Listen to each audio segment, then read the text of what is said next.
आज की science class में हम जानेंगे विद्युत धारा के बारे में, इलेक्ट्रिक करंट के बारे में। ये क्लास बहुत इंटरेस्टिंग होने वाली है, इसलिए आप क्लास की लास्ट तक बने रहें। और जो बच्चे पहली बार क्लास अटेंड कर रहे हैं, चैनल को सब्सक्राइब करें। नई क्लास के नोटिफिकेशन के लिए बेल आइकन प्रेस करना ना भूलें। वीडियो को लाइक करें और साथ ही शेयर भी करें। तो चलिए बच्चों, अब जानते हैं विद्युत धारा के बारे में। इसको समझने के लिए पहले हम आज घूमने के लिए निकलते हैं और हम आगे घूमने के लिए पहाड़ की वादियों में।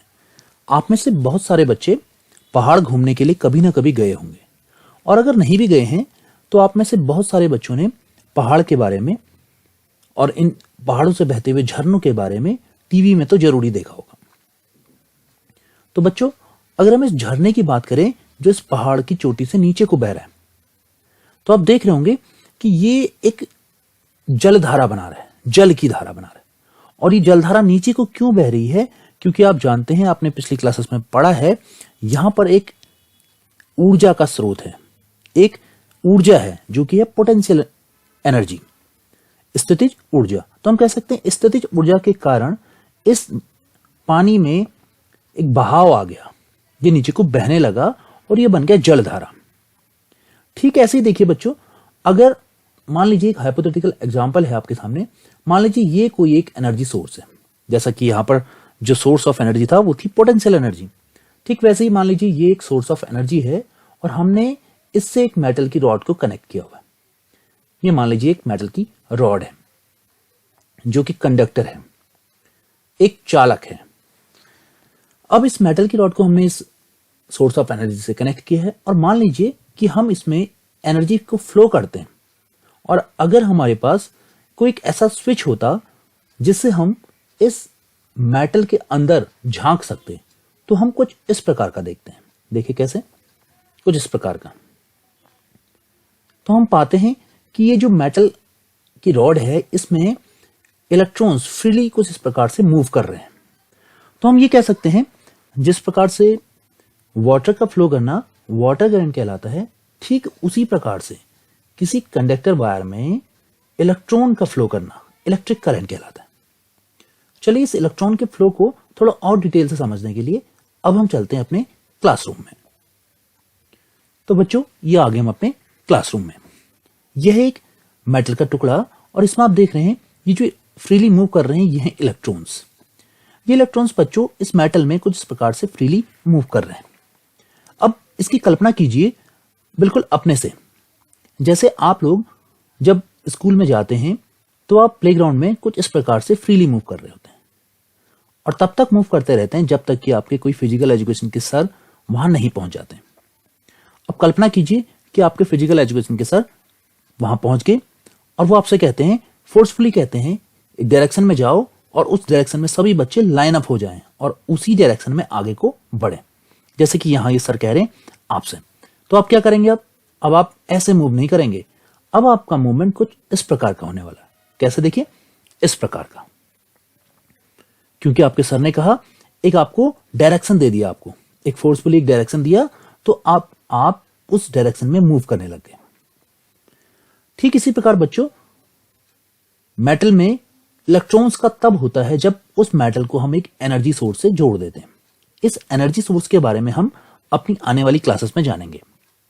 अभी आप ये समझिए कि हमने अगर इस मेटल को एनर्जी सोर्स से जोड़ दिया और इस एनर्जी जो इसका ऊर्जा का स्रोत था, इससे आने वाली ऊर्जा की दिशा यहां से थी, देखिए बाएं से दाएं को थी, तो उस कंडीशन में इलेक्ट्रॉन्स भी उस डायरेक्शन में मूव करने लगे जिस डायरेक्शन में एनर्जी सोर्स इनको ले जा रहा है।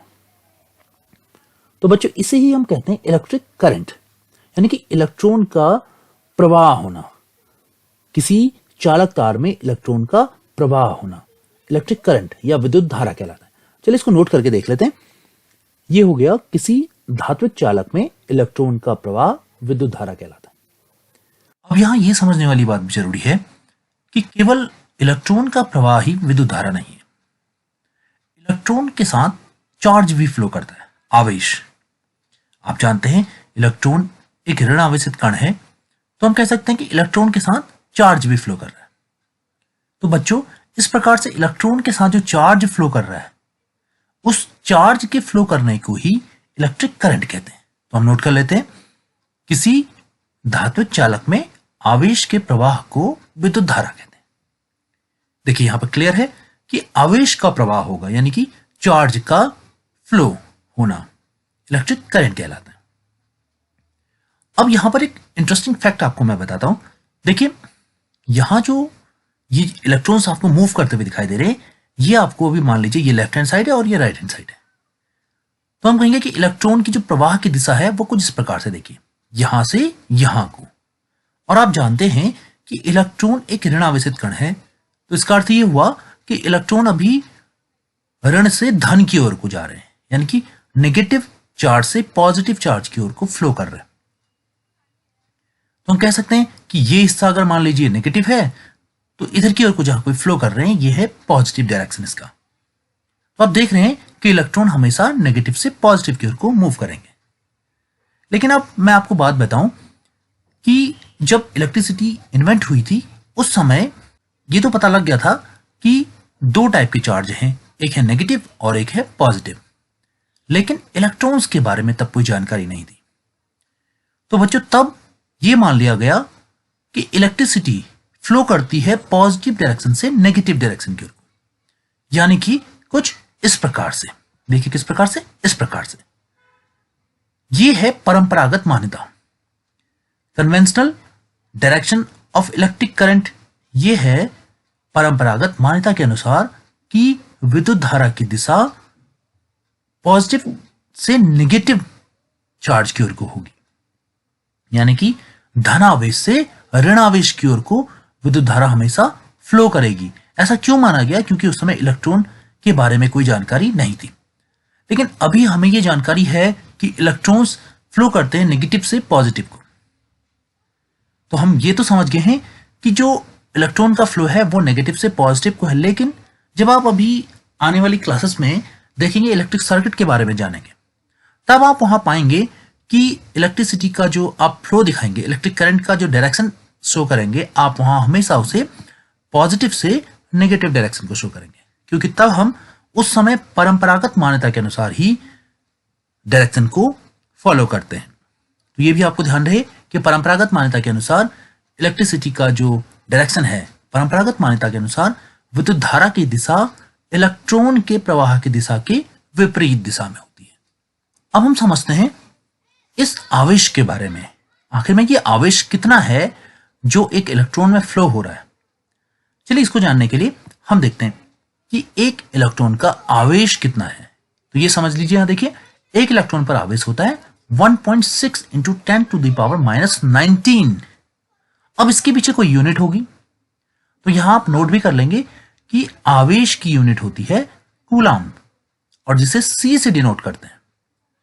ये इंपॉर्टेंट क्वेश्चन कभी पूछा जाता है कि आवेश की यूनिट क्या है, तो आपको नोट याद रहना चाहिए, वहां पर है कूलाम्ब। और एक इलेक्ट्रॉन पर आवेश कितना होता है? होता है 1.6 इंटू 10⁻⁻19 कूलाम्ब। अब बच्चों ये तो हम समझ गए कि एक इलेक्ट्रॉन पर आवेश इतना है।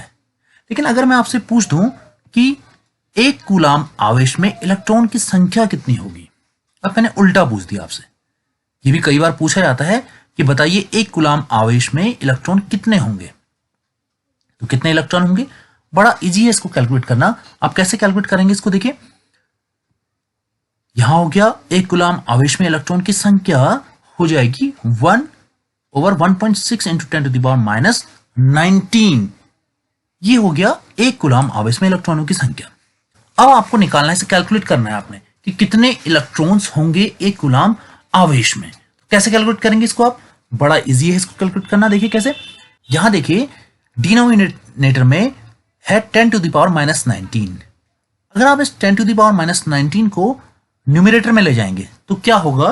कुछ इस प्रकार से चेंजेस हो जाएगा। देखिए कैसे, ये हो जाने वाला है 1, हम यहां सॉल्व कर लेते हैं, ये हो जाएगा 1/1.6, तो यही रह जाएगा। और ये जो वैल्यू थी इसको आपने ऊपर पुट कर देना है, ये ऊपर चला गई। अब कितना हो जाएगा? ये 10⁻⁻, माइनस की जगह पर आ जाएगा प्लस का साइन, यानी कि हम यहां कोई भी साइन नहीं लगा रहे, ये हो जाएगा 19। यहां तक हो गया। इसके बाद जब आप इसे सॉल्व करेंगे तो आप इसे ऐसा लिख सकते हैं, आप 1 के पीछे 0 को बढ़ा लीजिए और यहां से 19 की जगह पर हम 18 लिख सकते हैं, तो कोई फर्क नहीं पड़ने वाला उससे। तो हम कह सकते हैं ये हो जाएगा 10 × 10⁻18 ओवर 1.6। तो यहां तक आप लोग समझ गए होंगे। अब इसके बाद जब आप 1.6 से 10 को डिवाइड करेंगे तो ये जो वैल्यू आएगी, ये जो फाइनल वैल्यू आने वाली है आपकी, वो होने वाली है 6.25 × 10⁻18 इलेक्ट्रॉन्स। तो हम कह सकते हैं कि एक कूलाम आवेश में इलेक्ट्रॉनों की संख्या 6.25 × 10⁻18 होती है। यहां तक हम समझ चुके हैं कि जब इलेक्ट्रॉन फ्लो हुए तो उनके साथ कुछ आवेश फ्लो हुआ और इस आवेश के फ्लो को ही हमने कहा इलेक्ट्रिक करंट। चलिए अब हम समझते हैं कि ये जो इलेक्ट्रॉन फ्लो करते हैं, ये जो आवेश फ्लो हो रहा है, ये किस प्रकार से इलेक्ट्रिक करंट पर प्रभाव डालता है। थोड़ा और डिटेल्स हम इसको जानने के लिए चलिए चलते हैं एक अपने काल्पनिक कमरे में। मान लीजिए कि ये इलेक्ट्रॉन जो यहां मूव कर रहे हैं, ये हमें दिख रहे हैं एक कंडक्टर वायर में, एक चालक तार में। देखिए कुछ इस प्रकार से इलेक्ट्रॉन मूव करते हुए दिखाई दे रहे हैं और आपको यहां 2 घड़ियां दिखाई दे रही होंगी। देखिए ये मान लीजिए कुछ टाइम इंटरवल, ये टाइम शो कर रही हैं और हम यहां से एक लेजर लाइट को ऑन कर देते हैं कुछ इस प्रकार से। देखिए हमने एक ऐसा पॉइंट बना लिया जिससे हो करके कुछ इलेक्ट्रॉन्स कुछ एक निश्चित टाइम ड्यूरेशन में इसके पार जा रहे हैं। देखिए एक निश्चित समय में कुछ इलेक्ट्रॉन्स इस पर्टिकुलर पॉइंट से होकर के पार निकल रहे हैं। अब जहां मैं इलेक्ट्रॉन की बात कर रहा हूं तो आप कह सकते हैं कि कुछ आवेश जो है, आवेश इस पर्टिकुलर पॉइंट से पार जा रहा है और वो आवेश कुछ समय ले रहा है इस पॉइंट से पार होने में। तो हम कह सकते हैं, मान लीजिए इसमें जो फ्लो हो रहा है आवेश वो है Q और आपके इसके पीछे लिखा है मैंने कूलाम, आप जानते हैं ये इसकी यूनिट है। तो माना आवेश Q फ्लो हो रहा है, इसमें चार्ज Q फ्लो हो रहा है इस पॉइंट से और मान लीजिए इसमें जो टाइम लग रहा है वो है T। तो आप जानते हैं टाइम की ऐसा यूनिट होती है सेकंड। तब इसमें एक धारा I फ्लो होगी, I, और यहां फिर से एक इंपॉर्टेंट आपको यूनिट बताई जा रही है, वो है एम्पियर, जो कि यूनिट है करंट की। तो हम कह सकते हैं कि एक किसी पॉइंट से Q आवेश T समय में अगर फ्लो हो रहे हैं तो उस समय धारा I फ्लो होगी, उसमें करंट I फ्लो होगा। अब यहां देखिए इस I का इस Q और T के साथ क्या रिलेशन है, इसको समझते हैं हम। देखिए यहां I का Q और T के साथ रिलेशन है I = Q/T।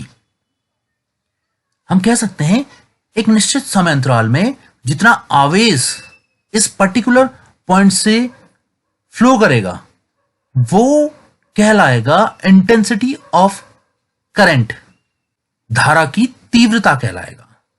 या हम कहें तो हम कह सकते हैं विद्युत आवेश के प्रवाह की समय दर को, विद्युत आवेश के प्रवाह की समय दर को हम विद्युत धारा की तीव्रता, इंटेंसिटी ऑफ करंट कहते हैं। तो यहां तक आप समझ गए हैं कि धारा किस प्रकार से आवेश और समय पर निर्भर करती है। अब अगर मैं बात करूं कि आपसे 1 एम्पियर धारा कितनी होगी, यहां यह भी कई बार पूछा जाता है कि 1 एम्पियर करंट कितना करंट होता है।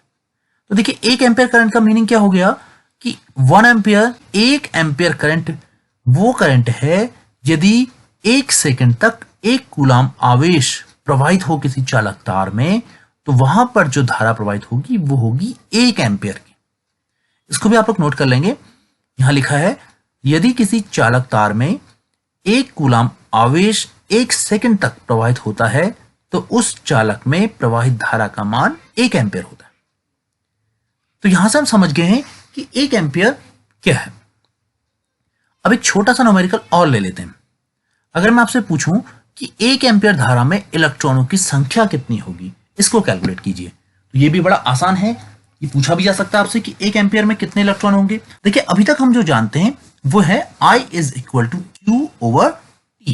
तो हम कह सकते हैं 1 एम्पियर, अभी अभी हमने जाना था, is equal to 1 coulomb of charge over 1 second. अब 1 कूलाम चार्ज में कितने इलेक्ट्रॉन्स थे, आपने अभी कुछ देर पहले ही ये देखा है, वो थे, हम लिख लेते हैं यहाँ पर 1 एम्पियर इज इक्वल टू, एक कूलाम में कितने इलेक्ट्रॉन्स हैं 6.25 into 10 to the power 18 over 1। एक सेकेंड आ गया। जब आप इसे सॉल्व करेंगे, एक से कैंसिल आउट करेंगे तो कितना आ जाएगा, आ जाएगा 1 एम्पियर बराबर 6.25 into 10 to the power 18 electrons. इसका मीनिंग हो गया कि 1 एम्पियर धारा में इलेक्ट्रॉन होते हैं 6.25 गुणा 10 की घात 18। यानी कि अगर किसी व्यक्ति को 1 एम्पियर का करंट लग जाए तो इसका कहने का अर्थ है कि उसके शरीर में 6.25 into 10 to the power 18 electron प्रवेश कर जाते हैं और उसे झटका लगता है इसके कारण ही। तो बच्चों, ये थी कहानी 1 एम्पियर में इलेक्ट्रॉनों की। चलिए बच्चों, अब देखते हैं आज आपने क्या सीखा कुछ क्वेश्चंस की हेल्प से। चलिए बताइए फिर, आवेश का मात्रक क्या होता है? बताइए, एम्पियर, कूलाम, ओम या ओम मीटर? बिल्कुल आप सही सोच रहे हैं, आवेश का मात्रक होता है कूलाम। तो ये इसका सही आंसर हो जाएगा। सेकंड क्वेश्चन है, एक कूलाम आवेश में इलेक्ट्रॉन की संख्या कितनी होती है? एक कूलाम आवेश में इलेक्ट्रॉन की संख्या कितनी होती है? इसका सही आंसर हो जाएगा 6.25 इंटू 10 टू द पावर 18। ये इसका सही आंसर होने वाला है। अगला एक न्यूमेरिकल क्वेश्चन लेते हैं। यह है क्वेश्चन आपके सामने, किसी चालक में 15 एम्पियर की धारा 5 सेकंड के लिए प्रवाहित होती है, तो उसमें प्रवाहित होने वाले आवेश की मात्रा कितनी होगी? देखिए, सबसे पहले किसी भी न्यूमेरिकल को सॉल्व करने से पहले उसमें दिए गए डेटा को आपने उतारना होता है। तो यहां क्या दिया गया, देखिए चालक में 15 एम्पियर की धारा, यानी कि आपको आई दिया गया है, I is equal to 15 ampere. उसके बाद आपको दिया गया है 5 सेकंड के लिए, ये दिया गया आपको टी दिया गया है 5 सेकंड। इसके बाद आपसे कहा जा रहा है कि उसमें प्रवाहित होने वाले आवेश की मात्रा को फाइंड आउट कीजिए। आपको निकालना है Q is equal to what. अब आप जानते हैं I is equal to Q over T, ये आपको पता है। तो चलिए सॉल्व करते हैं। I की जगह पर वैल्यू पुट कर लीजिए 15 इज इक्वल टू Q, आपने फाइंड आउट करना है, Q ऐसे उतार लीजिए, ओवर T कितना है 5 सेकेंड। Q बराबर क्या हो जाएगा, Q इज इक्वल टू हो जाएगा 15, ये मल्टीप्लाई हो जाएगा किससे 5 से, और कितना हो जाएगा, ये आने वाला है 75। और 75 क्या आएगा, क्योंकि ये आवेश की बात हो रही है तो आवेश की जो ऐसा यूनिट है वो है कूलाम। तो आपका सही आंसर हो जाएगा 4th। तो बच्चों, आज की क्लास के लिए यहीं तक।